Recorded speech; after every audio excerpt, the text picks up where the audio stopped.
खरं तर भिवंडी महानगरपालिकेचे आत्ताच प्रशिक्षण शिबिर चालू होतं आणि निकाल जो आहे तो निकाल जो पाहिल्यानंतर लक्षात येत आहे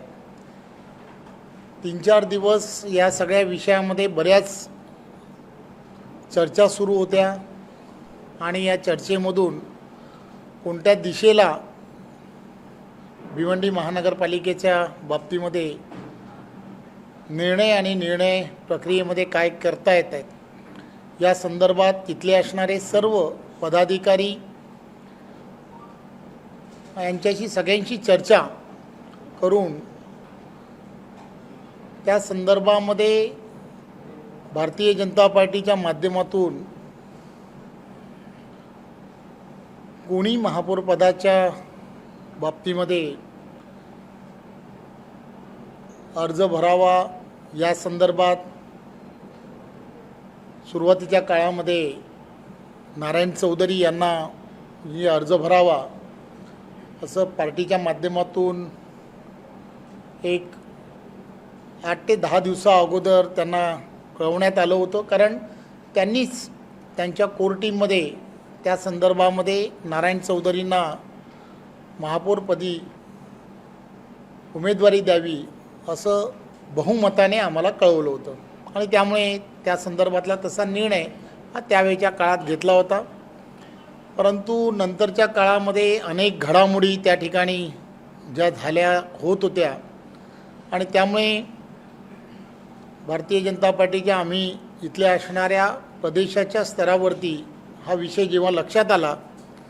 त्यावेळेला कोणत्याही परिस्थितीमध्ये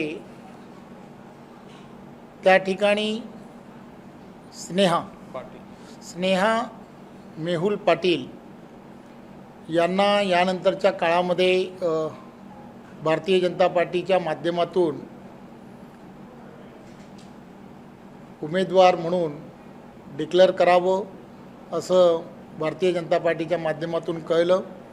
आम्ही त्यांना कळवलंही. काल पूर्ण संध्याकाळपासून आज सकाळपर्यंत आम्ही नारायण चौधरी असतील, त्यांच्याबरोबर काही भारतीय जनता पार्टीचे नगरसेवक आहेत की जे